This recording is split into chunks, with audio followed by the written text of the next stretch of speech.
got lights? We're live. We're live. I saw you message that. Hello and welcome to the This Is Not Therapy Hour. I'm Brandon Tessers. I'm Caitlin Miller. We are both licensed therapists, but this is very much not therapy for very, very, very many reasons. So many reasons. Usually we are joined by Marie Moran to host. Unfortunately, Marie is not feeling well today, so it's just the two of us. We work at a practice called Effective Artistry. It's a therapy and executive functioning coaching practice specialized in neurodiversity, executive functioning issues, but really just awesome because we're so great. It's the coolest place. We're in Illinois, so we do individual, couples, family, group therapy with people in the state of Illinois, hoping to expand that sooner than later. Executive functioning coaching can be done with people all over the world. Anywhere where there is an internet connection.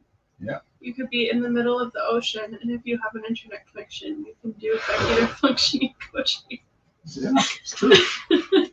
It is true. That It probably is true. works these days. You with could satellite be, internet. yeah, you could be on a cruise ship. Yeah. What am I? What do we say? Anywhere, blah, blah, blah. This is just an open conversation, which can be questions. Those of you who are here, we're glad to have you here.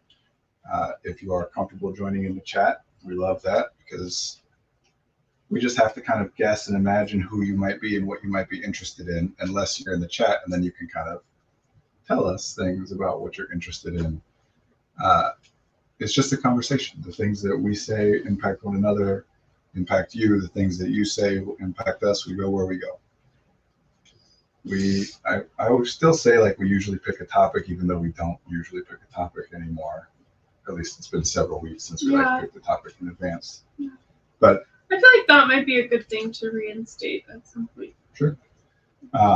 It's important to note, I think, that no matter what we're talking about, whatever Caitlin and I are discussing, we'll go wherever. You who are here in the chat, whatever you post takes our priority. You don't have to like keep it on theme with what we're already talking about. Absolutely. I think that's mostly enough. Okay. Anyway, how are you? I'm enjoying all the lights around here. Yeah, they put up a lot of lights in the trees. You know, it just occurred to me that without Marie here, I can't be positive that our sound is working. If there's anyone here in the chat, will you let us know if the sound is working properly? I want to make sure that it looks like it's going okay.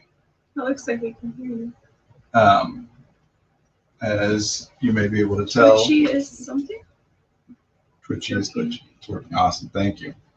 That's so funny. Twitchy is glitchy. I wonder where you get your propensity for language from. What was it? I'm sorry that Twitch is glitchy. You can try on Facebook or YouTube. Oh, I was saying that. I thought YouTube was just upload. We're live on YouTube too? Mm-hmm. Wow. We're live on Facebook, YouTube, and Twitch. And then it's available as a video on demand afterwards on each of those platforms also. Oh, wow. Yeah. Okay. Cool. Those of you who, let's talk about appropriate Christmas gifts for Dad. It's a good idea, Dad. It really depends on the dad, and what do you mean by appropriate? Well, my dad, it's going to be either a Lamborghini or a Ferrari is what he's been asking for since I was 12 years old. I don't know. Maybe in a few years. Who knows? I hate to break it to you, Dad. Even if I could afford it, I wouldn't do I think it's so wasteful to Gonna spend be that amount of money on a car. Yeah, maybe a college fund for the kids or something. Yeah. I don't know. Even if I spent that much on your gift, just a car is so wasteful. Anyway, I'm in the middle of changing my office around. We're in a bit of a different layout. That's why I was concerned about the audio. And it's kind of still, you can see some pictures hanging on the floor, sitting on the floor behind us. Still It's in actually process. the new in vogue thing is to put art on the floor. I actually did that once. Yeah. But not in front of a chest with drawers. Yeah. So what's on your mind? I was saying the lights. What's on your mind?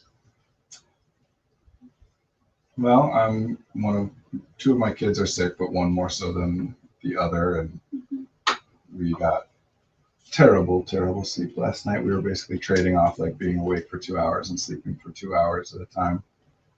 And Susan, my wife, just called right before this to talk about our middle son who's coughing a ton. So that's what's on my mind in the moment. Mm-hmm. But over the past week, I've been thinking a lot about certainly like gratitude and things like that around Thanksgiving. Yeah. But also I've been thinking a lot about, I don't know, call it people pleasing or social sensitivity or whatever. Do you have any new Brandon thoughts around social sensitivity and people pleasing? Sure. What are your new Brandon thoughts? I don't know. I don't know what, because I was thinking, as most of the time when I'm thinking about stuff, I'm thinking about it through the lens of what's relevant to me, like what's happening in my life or to the people I interact with, whether that's my family and friends or clients or whatever. Mm-hmm. And we were visiting some friends over the holiday. We were staying with our good friends who live in Des Moines, Lizzie and Ross. Ross has been on the stream once a while back. He did it with me.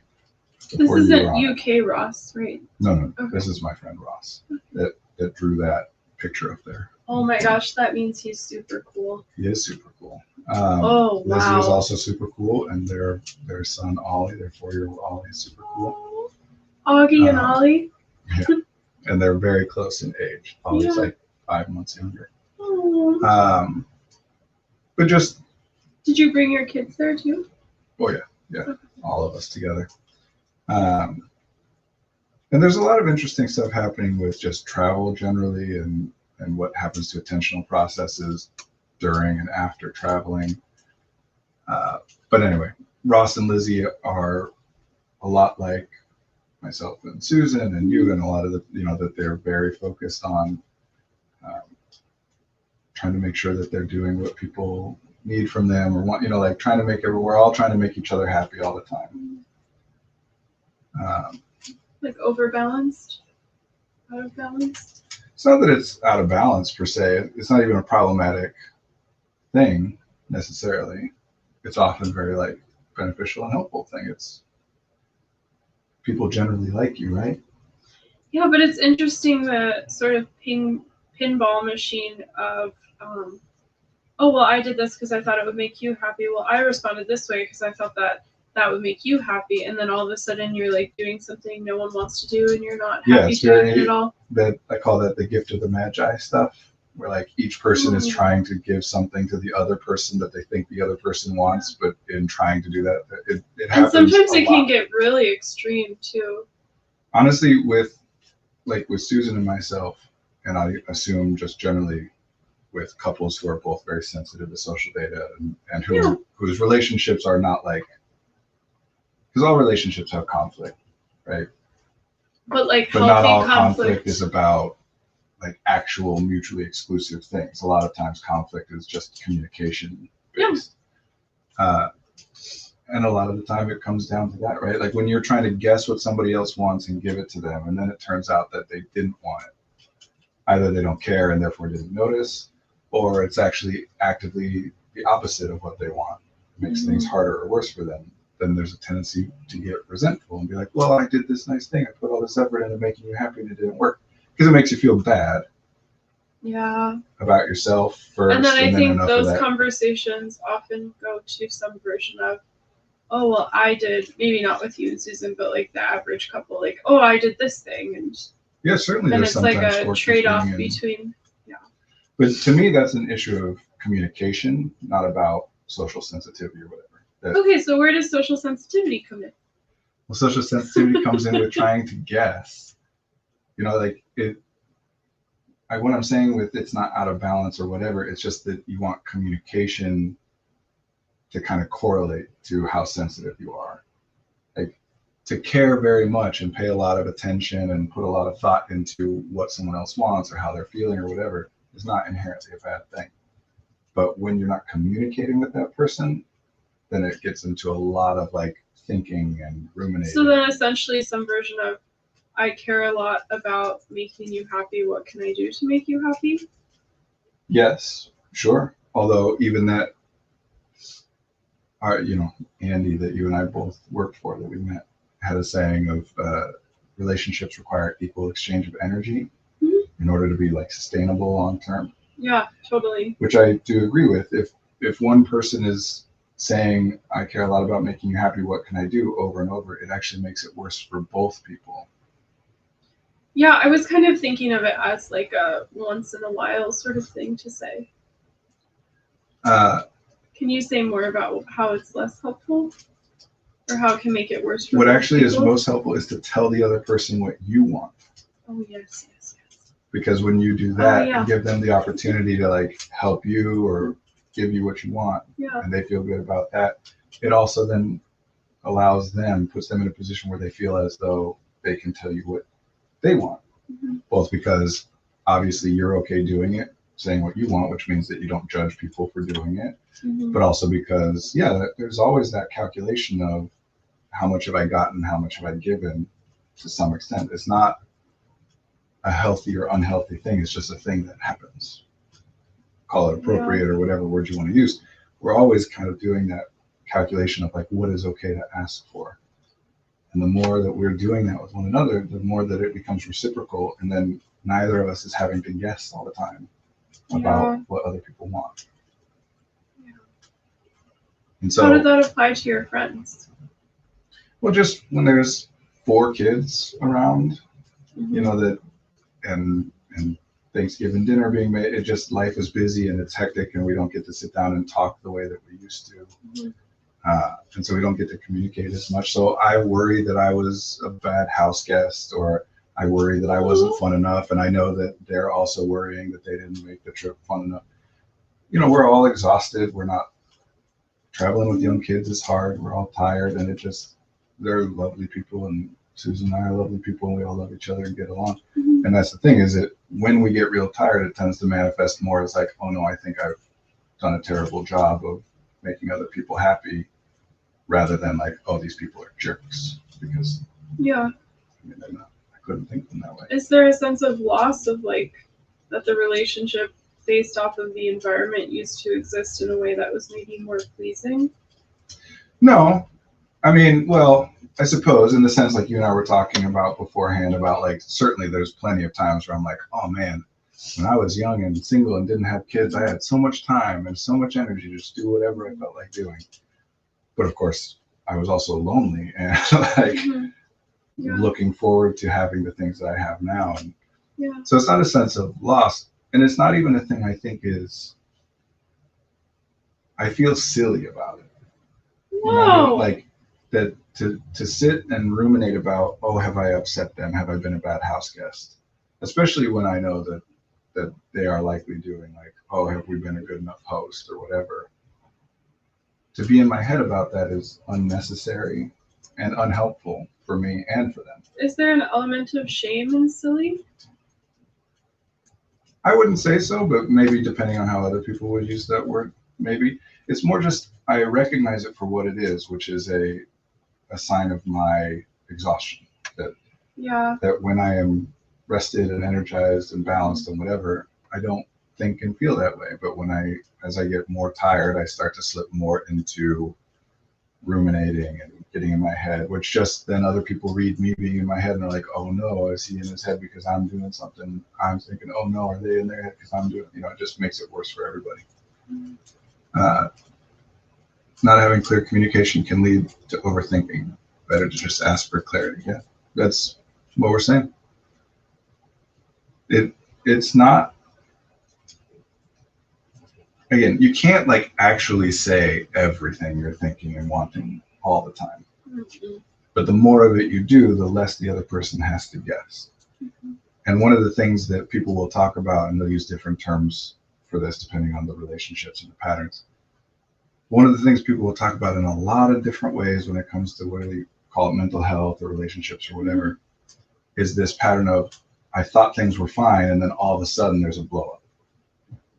Which what's happening there is that one person is upset about something, annoyed, frustrated, guilty, whatever, some negative emotional experience, and doesn't say anything about it. for whatever reason. Maybe they don't want to be a burden. Maybe they think it's silly. Maybe they think the other person won't like it, whatever. Mm-hmm. And it builds and it builds and it builds and it builds until it gets to the point where it's so bad, whatever the feeling is, Mm-hmm. anger, annoyance, guilt, whatever, that you can no longer hold back on expressing it. And it just comes out. But then when it comes out, it's really bad. Mm-hmm. And you've been making an active effort to hide it from the other person that whole time. So it will often be, people will be like, it is impossible to predict this person, right? Like, I think everything's fine. And then all of a sudden it's like, you've been doing X, Y, and Z for 3 days and blah, blah, blah. So do you think those people, not that this is like, I'm not trying to assume fault or something, but some version of communicating their needs sooner before it gets to a place where they're holding it in for so long that they blow up? Yes. And it's not every time that you don't say something negative does it like grow and grow and eventually blow up. Mm-hmm. There's kind of that pop psychology concept of you can't hold it in or it'll erupt. And that's not how it works. It does happen that way sometimes, but it doesn't inevitably happen that way. It is okay to just say, you know what, I don't need to address this. I just need to move on from it. Mm-hmm. And then if you know what to do or are able to do things, that then you can move on from it. Great. But if you can't, and you're just sitting there in your head feeling trapped, then it will probably get worse and worse the longer you're thinking about it. And then, by the time it comes out, it's really bad. I've noticed for some people that if they don't ask for what they want often, and then they finally do, that if that request goes unmet, then it's like much higher stakes because it's some version of, oh, I only ask for what I want when I really, really need it, and I only do it a couple times a year, and why couldn't they just do it? And then sometimes I think that reinforces the cycle of, oh, well, if they're not going to do the couple of things I effing ask them to do once in a while, then I'm not going to ask for anything because they just won't do anything. And then I don't know. Yeah, what do you think, Brandon Tessers? I agree. I think of this as the most common, like what I was referring to as the gift of the Magi, Mm-hmm. which just if no one knows, if someone doesn't know that reference, it's an old short story about a couple, a man and a woman who are trying to get each other things for Christmas. And the woman has this beautiful long hair that's her like most treasured like feature of herself. And the man has this great pocket watch that's his most valued possession. Remember this story now. And for Christmas, he wants to buy her this beautiful comb for her hair, and he wants to do it so badly that he sells his pocket watch in order to be able to afford it. Yeah. And she decides to buy him a chain for his pocket watch, and she cuts and sells all her hair in order to be able to afford it. So they give each other gifts that are no longer useful because each of them gave up the thing that they valued most for each other. And it's very tragic and sad. It is so sad. Even though, like in this scheme of things, it's not that tragic. But there's this kind of, I think it's very resonant. It sticks with people because of this, because there's so much where we try and guess. And so, yes, I think the most common version of that we're talking about is I don't want to burden somebody. Well, and there's also a level gift of the Magi of like martyrdom. Like, I love this person so much that I'm going to give up the thing that brings me the most pleasure or joy or value so I can prove that I love them so much or something. Yeah, no, that definitely, where you're guessing about something that they would want, and then you make some effort or sacrifice. You do something you wouldn't otherwise do. Yeah. And sometimes that's very difficult or painful or whatever, but sometimes it's just, it's you're going out of your way, but it's not a terrible thing or whatever. Yeah. But and then if they don't appreciate it the way you thought they would, that will often turn into resentment and anger. But the one you were talking about, I think, is even more common, where I don't want to burden people, so I don't ask them. I don't tell them what I want, because if I do, that means they have to give it to me. Mm-hmm. Because if you are a person who feels as though if someone else wants something from you, you have to give it to them, then you're likely to think that other people feel the same. Mm-hmm. That if you tell or that it's like a sign of a healthy relationship or love, that it's some version of, when someone asks me for something, I have to do it, because if I don't love them, or I'm not showing that I love them or care for them. I think it gets thought of that way, absolutely. I think at the root of it, though, it's just a fear of, if I don't give them what they want, I agree. They'll dislike me and they'll leave me. Mm-hmm. That I have to constantly keep providing value to them because I haven't banked any value with them, basically. Mm-hmm. So that's why, again, you can call these things fear of abandonment. You could call it, depending on the person and the patterns and the relationships, you can call it bipolar or borderline personality disorder or histrionic personality disorder or lots of different antisocial personality disorder. There's a lot of work and focus on children whose parents were emotionally unpredictable to them and what happens to those people. You know, what we're talking about is social sensitivity. Yeah. One of the ways that theoretically a person would become like that would be because they have parents that had difficulty predicting or reading them emotionally and getting And I'm surprised. guessing you're insinuating that there are other places that can come from, if it even comes from that. I mean, effectively, it's just like we were talking about last week. I think any type of data that some problem happens and you have any reason to believe, had I noticed this beforehand, I would have been able to prevent or avoid the problem. So anything that happens where you're like, if I had read these people better, if I had understood and predicted their feelings better. Yeah. It's just that parents are the most impactful for children, generally speaking. So it's a very common way to look at it, I guess. Anyway. Yeah, if you feel like you're a burden by telling somebody what you want, then yeah, one of the ways that that'll go is, well, so I don't ever tell anybody what I want, but I still want it. And then in my head, I'll just work on like, is it okay for me to want it? Is it okay for me to ask for it? Is it appropriate? And sometimes I'll come up with, no, I shouldn't say anything else. But sometimes I'll work through it and say, yeah, no, this is not only appropriate, it's actually necessary. It's something that I actually need, and I can justify it and prove it that I need it, and they really need to give it to me. And then you ask. And then, yes, the stakes are so high. If they say no at that point, then, well, you've done this whole thing where, like, if they love you, they have to do this thing. And I guess another thought I have about it is if you ask sooner where you identify it's a need you want to have met, I don't know how to speak, that you can then ask other members of your community if the person you initially ask says no. Right. So I feel like there are so many positives. If you only ask when you need it, then by the time you ask for anything, you are desperate. Pretty desperate, yeah. And this is a silly metaphor, but it's kind of like if I were to say, like, I'm a little thirsty, would you mind bringing me a glass of water? And you would say, oh, no, I'm busy right now. I'm sorry. If I like just got a little thirsty, it's not a big deal. But if I get a little thirsty and think about asking you and don't, and think about asking you and don't, and then 3 days later and I'm like dying from a lack of water, and at that point I say, can you bring me water? I'm about to die. And you think I'm just being, exaggerating or whatever, or you're busy or whatever, and you say, sorry, not right now.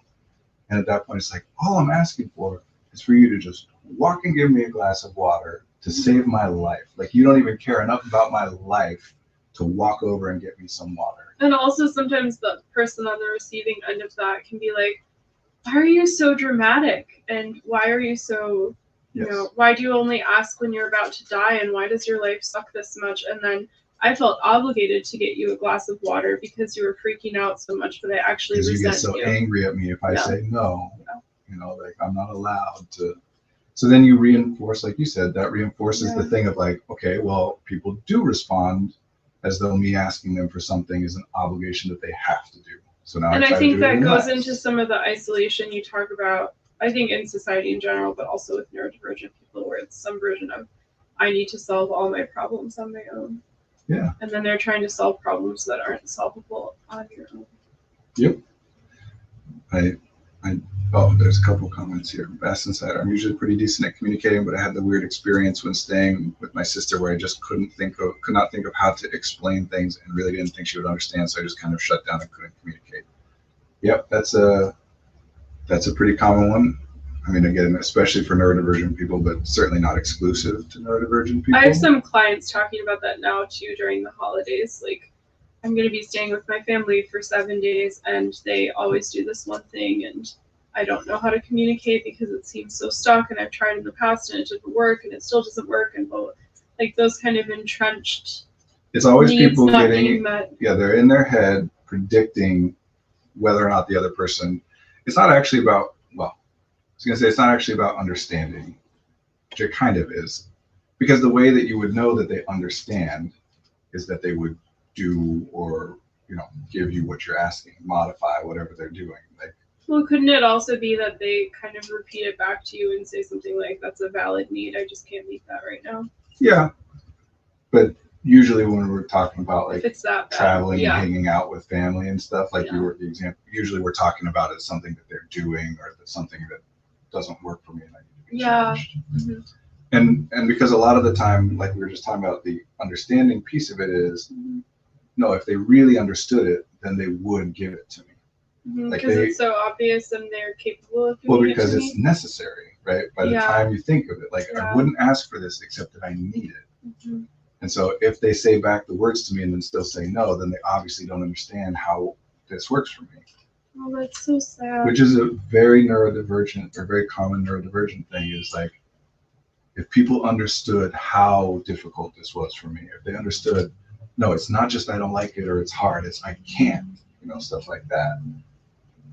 But it is. So is that a similar thing where asking sooner, so even if someone says no, you can ask other people, or it changes the nature of the relationship and you don't rely upon them as much or whatever? Yeah, or you can make other accommodations, including up to even just not going and being able to communicate with one another and saying like, I love you and I'd like to be with you and I can't handle this thing and you're saying you can't change it, so we're just not going to be together this time. And it doesn't mean we don't love each other, we just, that particular yeah, thing there was doesn't work. some this person was very sort of binary, so I'm not recommending them, but there was some person with like a new famous book on boundaries, and she was talking about that, like checking in with people ahead of time and asking for what you need, and then if they say no and it feels like the stakes are too high, just not going. Yeah, because that's the thing, nobody who cares about you and loves you wants you to be miserable. Yeah. And if the price of having you at their event or being able to spend time with you is that you're miserable, that's not enjoyable. Yeah. Because that's the thing that I think gets lost in a lot of this. My dad made the comment, I don't think martyrs can be true lovers. One cannot love another more than they love themselves, else how would they know what that love looks like?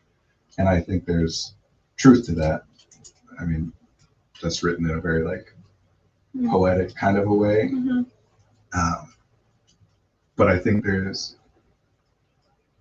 if you love somebody, care about somebody, like we don't have to make it a love thing. If Let's someone not else, use the L word. Well, I mean, we can. It's just that brings up, like, for a lot of people, it's a binary, you love or don't love. Yeah, no, I like the word care on the stream for this context. Yeah, if you care about someone, or even better, if someone's experience or thoughts or whatever matters to you, because sometimes, like, you might have a boss that you hate and don't care about, like, making him happy, except that his opinion of you matters or her opinion of you matters. Yeah.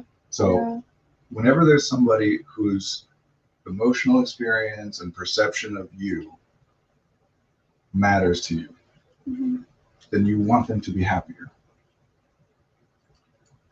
Which means that the happier they are, the happier you are. So we'll take it away again.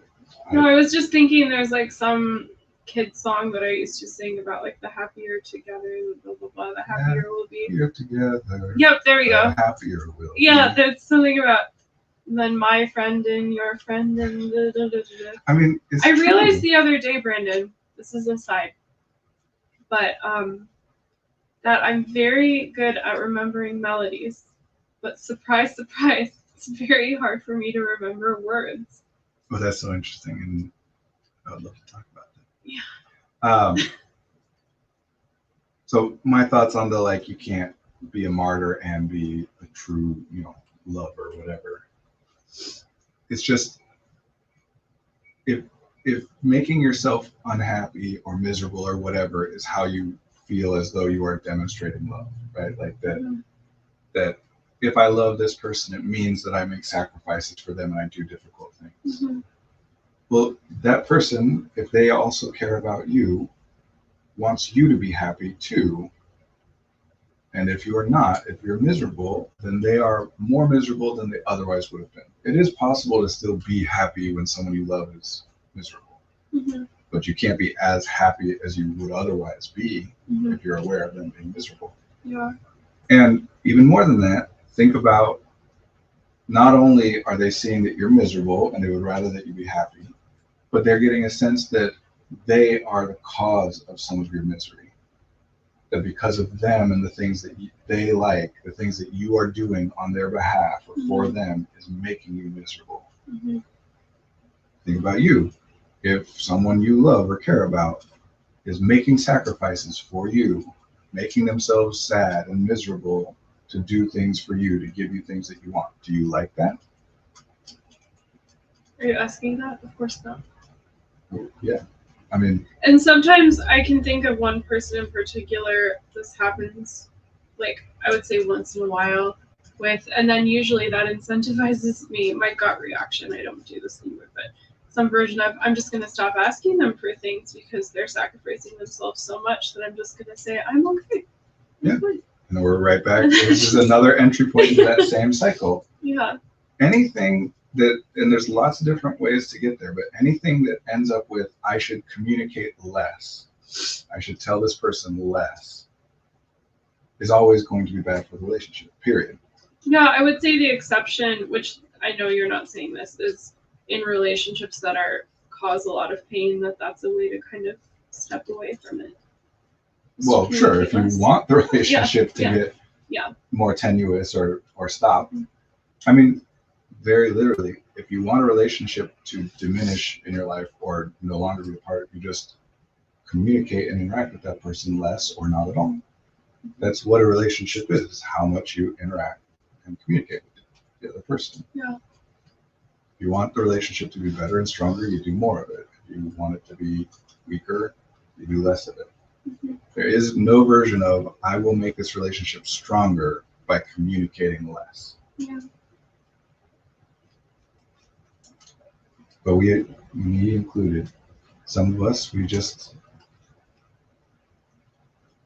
everyone has their predispositions, right? Like, when you experience enough distress, you'll do something. And different people, their behaviors are different for whatever reason. Some of us, a very common, like my predisposition, one of my predispositions is to think that everyone's mad at me or upset with me. The more tired I get. I mean, you know this. I know it well so personally, well. It just makes me sad. Yeah. The more tired you get, the more whatever you get, the more you worry. Nobody thinks I'm valuable, or they take me for granted, or because it can go different ways. It can go the way of like, no, they're right, and I am a piece of crap, or it can go the way of, no, they all think I suck and they're wrong and they're jerks, and I get really angry. You can feel really guilty or really angry, and one can flip to the other real fast. Yeah. Usually, the feeling bad about yourself flips to feeling bad towards others. It doesn't often flip the other. Yeah. You don't often go from being like, those people suck, to being like, no, I'm the bad one. But you can only feel so bad about yourself. You can only do so much like, I'm terrible and I've caused a bunch of problems. But sooner or later it will flip to like, no, it's unreasonable for them to be upset about this thing. Again, they might not even be upset. I feel like there are some cases in my life that I've never flipped to the second. It's just like a perpetual self-blaming. Because you will, I mean, these are human limits. It's kind of like saying like, there are times in my life where I never slept. Like, well, I guess for me it would be like, it was my fault, case closed, I'm gonna compartmentalize this and never think about it again. Well, then you're not feeling bad. Oh, okay. So there's some resolution. Yeah. Oh, yeah. You can come to a conclusion of like, I was in the wrong. There's a lot of good and helpful things that can come from thinking that way. It's the feeling bad part that you can only do so much. Yeah. I was thinking about, I had this image of, I think when I entered kindergarten, that I acted, I I think I was very rambunctious and I talked a lot and I was like all like kind of spacey and blah blah blah.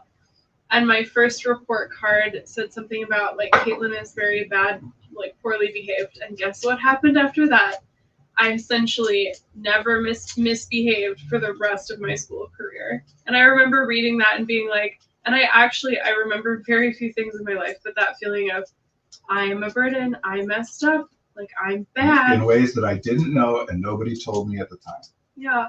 Because those two things are really key for some of this, I think. That Yeah. like other people were aware or were feeling badly about what I was doing, but didn't tell me until much later. Yeah, and I think the idea of like a mid-year report card thinking, oh my gosh, the teacher thought of me as this awful thing for so long. And now I'm just finding out. If you could find that report card. I actually might. My mom said she wants me to get rid of stuff. You should take a look for it because I would be so curious to know what was actually stated. I think it was something about talking too much. But see how you phrased it earlier is like it said something about Caitlin is bad, and then you reframed it to Caitlin is, behaving Well, I think poorly. part of the feedback was some version of she needs to stop doing this. Right, but she talks out of turn is a very different thing than she's bad. Yeah, I think something about being distracted. And so I think about like autistic or ADHD or neurodivergent, whatever, femme presenting people versus like male presenting, and sort of that feeling of you have to behave. Like you have to take all of that energy, swallow it, sit. Like even like ballet class, a string of pearls is your spine, all of those things. Yes. Not that it's that binary, but I just... No, it's certainly not binary. Yeah. Because obviously there are masculine presenting people who experience. I think I'm biased based off of my like non-binary or femme presenting clients who talk about that sort of mechanism a lot.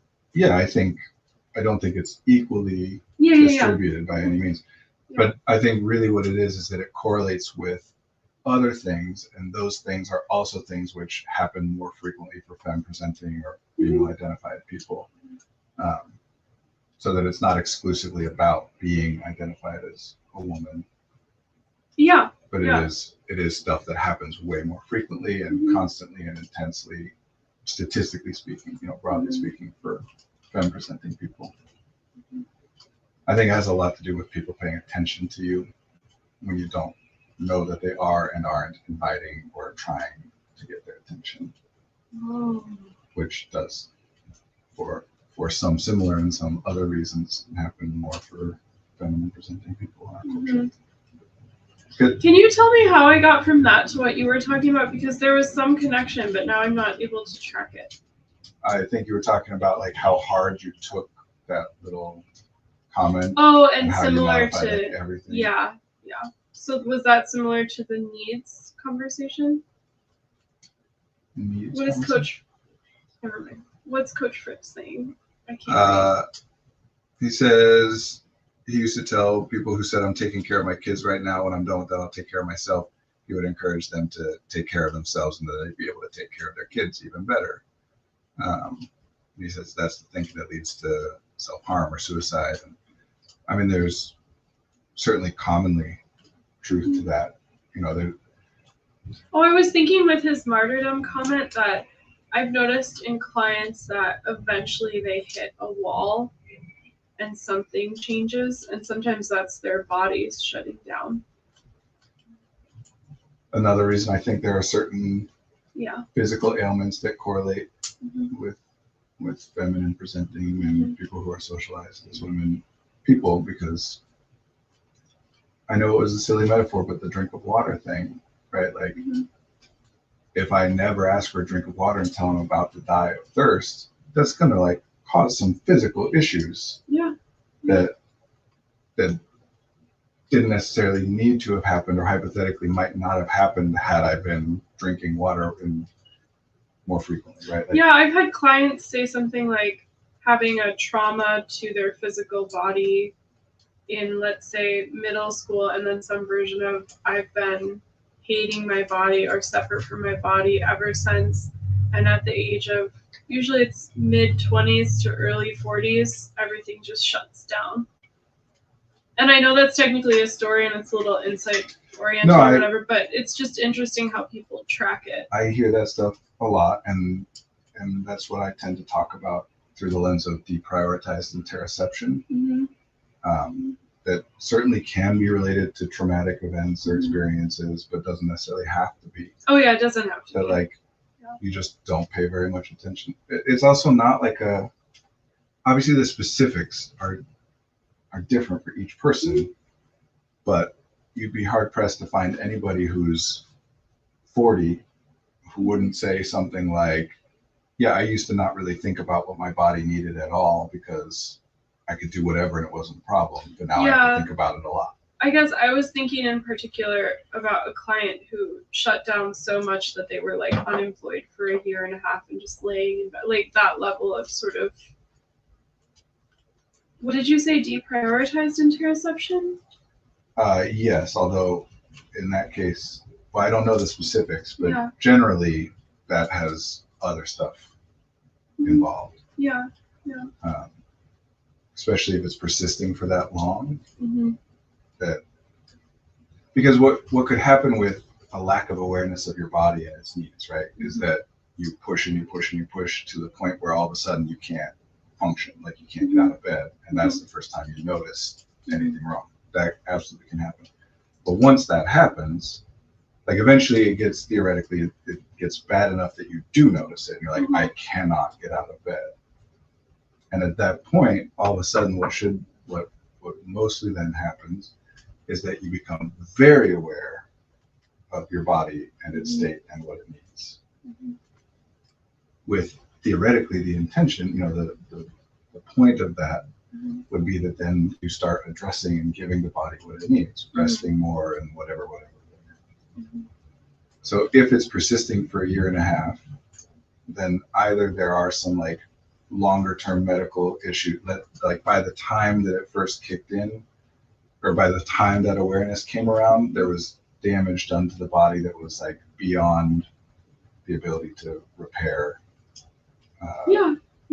without like some kind of external intervention. And I was thinking of that as the metaphor of waiting to ask for a glass of water until you're almost dying of thirst.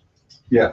That there could theoretically be systems in the body that would have broken down before asking for the final. Well, yes, but systems in the body, like breaking down, is not a binary thing, right? Yeah. So it just means what would need to be done to repair it. And not that it could necessarily certainly it can't always get back to the initial level of functionality. But there's no damage that cannot be undone to some extent through stuff like that. If that makes sense. Like there's injuries and illnesses and whatever that cause damage that can't be repaired. Yeah. But damage that's caused by not eating enough and not sleeping enough and whatever, that you can't always repair all of that damage. Yeah. And then you're also talking about like, well, how much is it different because now you're 10 years older than you were when it started? Did you say that on the last stream? I think we were talking some about this because I think this plays a lot into. Here's something I've been thinking about recently. You know how millennials generally, but Gen Xers as well, and even younger people, Gen Z and beyond, will say like, I don't feel like an adult. Like I still feel like I'm a kid. I'm very common. I'm 38, and I still feel like I'm messing up all the time. I'm like successful. Are you being Brandon right now? I am. Oh, okay. So I'm like, I think you're 30. Susan yesterday to me said like, when am I going to stop like thinking I need people's permission to do the things that I think are good ideas to do? Like I'm almost 40. Why can't I not? It's something we're both working. So I think part of what's contained in that, people saying like, I feel like I'm not an adult, is saying like, I feel like my ideas aren't correct. Like I feel like there's stuff that I don't know and that I should, and so that I need to like hesitate or do something differently or whatever. But I also think that plays into like, I don't think of myself as almost 40, even though like intellectually I do. So when I evaluate how I feel and how my body feels, and Like what happens to me after a night where I get 6 hours of interrupted sleep from sick children and whatever. Yeah. That part of it is still comparing to like how I would have done 20 years ago. Yeah. And I'm like, what is wrong? Because I used to be able to do this. I could go on 6 hours of sleep, no problem. And be like, what's going on with me? Yeah. Where really it's just like you're not updating your mental model of yourself. You're not modifying things. That if you stepped away from it and you heard a 20-year-old and a 40-year-old both saying like, we did the same thing and this is how I feel and this is how I feel, you'd be like, yeah, of course. But when it's you comparing yourself, it's like, what's going on? Because if after a year and a half it's still persisting, another possible thing that can be happening is constant re-injury. That like what we're talking about is the equivalent of somebody just walked until they literally could not walk anymore. Like they didn't stop when they were tired or hungry, or they just kept going until the body collapsed. And then at that point, if you can address it and like get support and help and whatever, you can recover and whatever. But one thing that people will do is they collapse, and then after an hour or 2 hours of rest, they can move again. And as soon as they can move again, they move again. And this time they only get 2 steps before they collapse again. And now they need 4 I was just going to hours. use that as an example that this client in particular, I think as their body was systematically breaking down to various degrees, that they would almost come up for air just enough to keep going. And then it kept going like that. And then eventually it was like a total kind of shutdown. So there is like a re-injury in that, right? That pattern will get things to a much worse state than the alternative, where like you address it a little bit when it's absolutely necessary. Will keep you going down that path longer than if you don't address it at all and just collapse. Especially because you're used to like, no, things have been bad and I can usually just do a little bit and keep going. But there's lots of possibilities. There's possibilities that, no, this is just a medical thing and it has nothing to do with, like nothing would have been any different if you had, because we have a tendency to like, something bad happens to us and we say, how did I cause this? Where sometimes something bad happens and it's nothing you did anything to cause and nothing you could have done anything differently to prevent. So, I feel like that's the main question that a lot of clients come in with is how did I cause this? Some version of that. Well, that's pretty much,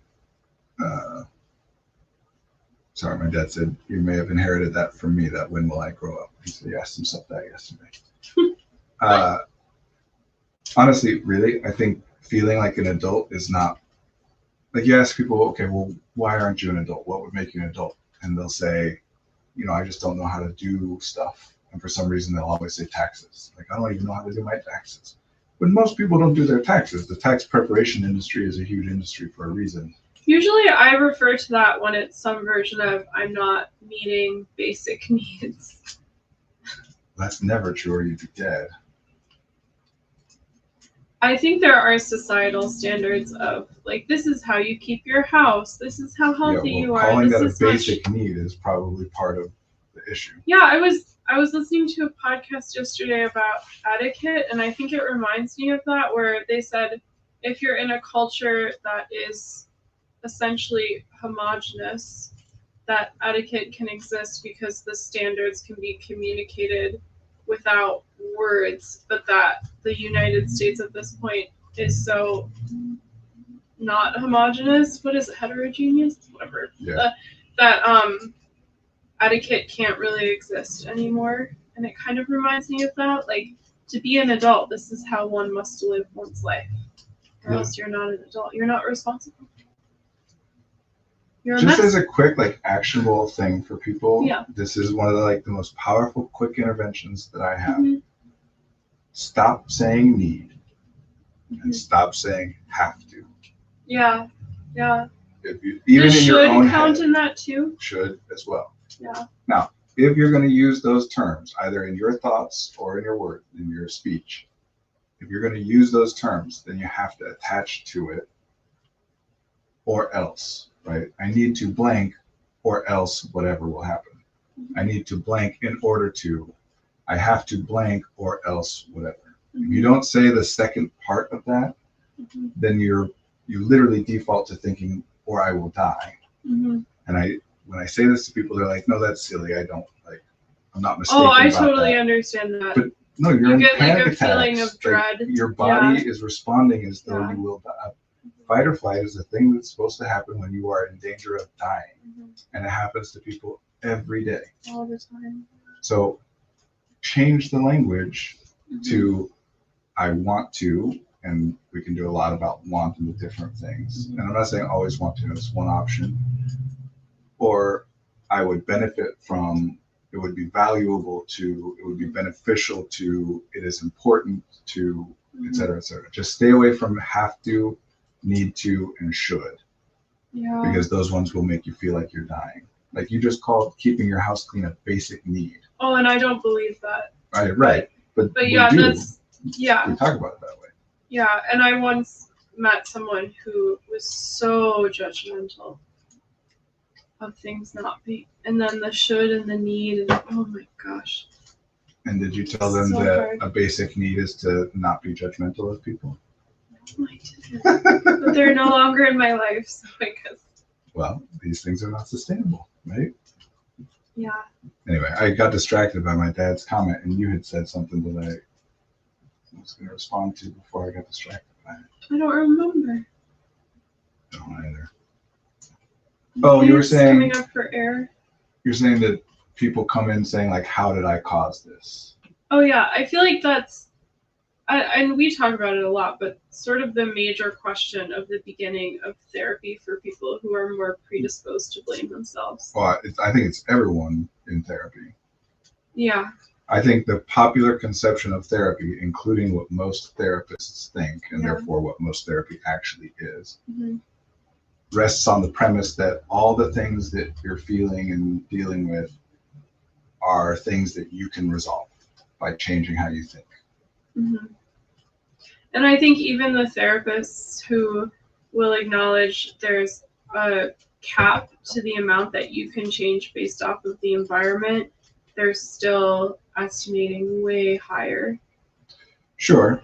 And it's not that there's like a cap, although there is. Obviously, we're limited. We're finite. Why beings. isn't there a cap? What? It's not that there's not a cap. There are limits, Yeah, but that's not something we could identify. I think some. Nah. It's more just about an awareness that like an example of what I'm trying to say is sometimes there will be something that happened that after the fact you can look back and say, oh, if I had just done this other thing, it wouldn't have been a problem. And so there is truth to the idea that exploring it will help me not have it happen again. Mm-hmm. It's useful to do that, to come up with that. But that gets conflated then with I should have known, or I should have done it differently, or whatever, Mm-hmm. where we have a hard time being like, yes, I didn't know that's how it would go. Had I known then what I know now, I would have done things differently. But now that I know, I can do things differently. Yeah, that sounds a lot less fault. Well, it's like when I say something like I made a mistake or I failed, and people are like, no, you didn't make a mistake. You learned something.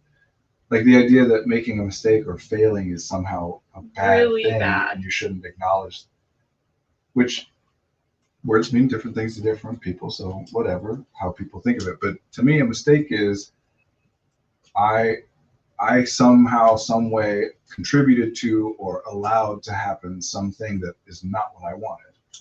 Yeah. And I just didn't realize at the time that if I had done something differently, the result would have been more what I wanted. Yeah, and that sounds a lot less, I don't know, I'm tempted to use the word sinful than.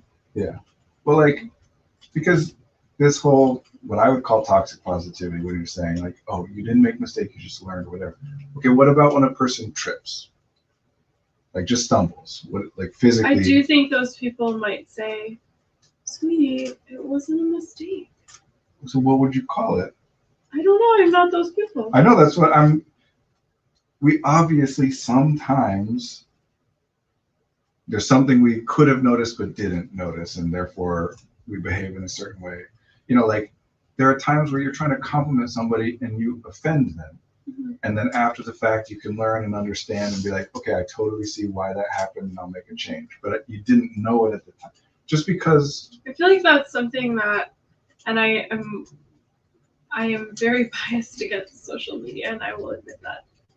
But something that can happen in social media is some version of, you should have known this before saying it. Yeah.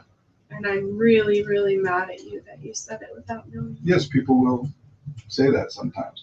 It's counterproductive. It doesn't encourage people to learn. It doesn't incentivize people to listen to you or take you seriously. It just makes people afraid of you. Mm-hmm.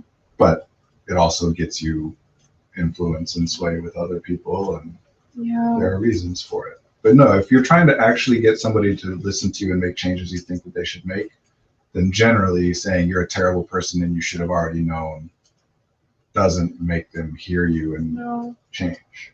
Yeah. It makes them want to interact with you less. Yeah. Whereas, we have 1 minute if we want to be on time. Thank you, and I do want to be on time today. But anyway, yeah, that to me, that's the popular conception of therapy is that all of a person's emotional struggles and whatever are their fault. Yeah. And not necessarily their fault, because a lot of it, especially when we're talking about trauma and whatever, will be because other people did things to you, but their fault in the sense of because of who you are and how you are constructed. Ooh. Right? Like, even though it's not your fault that you are how you are now, the problem you're experiencing is a result of you being how you are. And it sucks that other people made you into that. Wow. And then the other premise is that all of it is solvable. Yeah. That if you learn how you are causing all these problems for yourself, and again, I'm talking about trauma here too, right? That like, it's not your fault other people did things to you, and it totally makes sense. But if we're calling something a trauma response or a trauma trigger, we're still also saying the way in which you are responding to it is a problem because of how you have been traumatized, and that trying to heal that trauma is to change how you respond to things. Mm-hmm. So the idea that the way you are, for whatever reason, is at the root of the problems, and that if you can understand how that is, and therefore change yourself, then you can solve it so those things don't happen anymore. Yeah.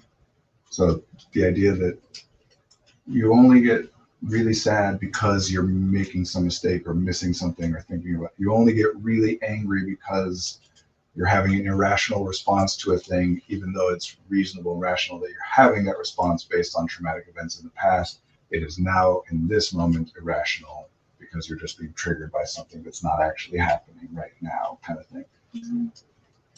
That's not what therapy, that's not what life or being human is. Like, you're gonna get sad sometimes and tired sometimes and angry sometimes. You are going to trip and fall sometimes. And there are things you can do to make it happen less. And there are things that you can do to make it so that when it does happen, it doesn't hurt you as much, or you recover more quickly. But you can't prevent it all. Mm-hmm. And yeah, when people come to therapy, I think generally their idea is, well, therapists know how to prevent all emotional problems. They just got to tell me how to do it. That's part of the reason that it's so weird for people sometimes when they're like, oh, my therapist is a human. I don't want that. Like, they have to put their therapists in this like lionize, this person has no struggles or difficulty of any kind, because if they did, then how could they help me? Obviously, they don't know either. If you're resting it on the idea that. Yeah, I do think that rarely when people talk about therapy being a really powerful tool, are they acknowledging the humanity of their therapist. But I also think that's changing a bit too. Yeah. It's definitely especially, more of a way. Yeah, with the like, and this is even showing up in the directories, they'll say something like, share with clients the identities that they might have, and there's some level of like, I am a therapist with chronic illness, and some version of that actually becomes helpful in establishing I absolutely a relationship. think so. And a lot of what we're talking about has shifted from being about the therapist is perfect to the therapist's ideas or the work. Like, part of the reason there's so much focus on evidence-based work is to say, sure, therapists are flawed and struggle too, but this approach will solve the problem. Yeah. DBT will solve your problem, even Well, though. that's a great point because I know therapists like that have a level of vulnerability that's great and I think helpful, but then some version of, but this is what's going to work. Right. Well, that's what evidence-based, that's the promise, whether explicit or implicit, of evidence-based work is we have proof that this will solve your problem. Yeah. There's evidence that if you're struggling with X, do this thing and it will get better. Which, there's nothing wrong with doing research and getting evidence, but talking about it like that causes problems because it doesn't always work. And then they think, well, I can't even do this thing right. And I feel like the preface for the client would be some version of, this sometimes helps people. Are you interested in trying it? Instead right, of, that's what this it is, should always be. Yeah. And I do want to say that even the original like Freudian psychoanalysis stuff, which did rely on this model of the therapist knows all, Mm-hmm. Freud is not, and all of those, none of them were people, well, I shouldn't say none. The people who were developing this stuff and talking about it, they weren't so arrogant as to think that they were perfect and that's what enabled. But they did Freud structured the nature of his work to allow the client to project onto you that you are perfect. Mm-hmm. That you hide, like there's a reason that they don't have any personal effects in the office and you don't eat or drink. And in Freudian psychoanalysis, you don't even have the client look at you Mm-hmm.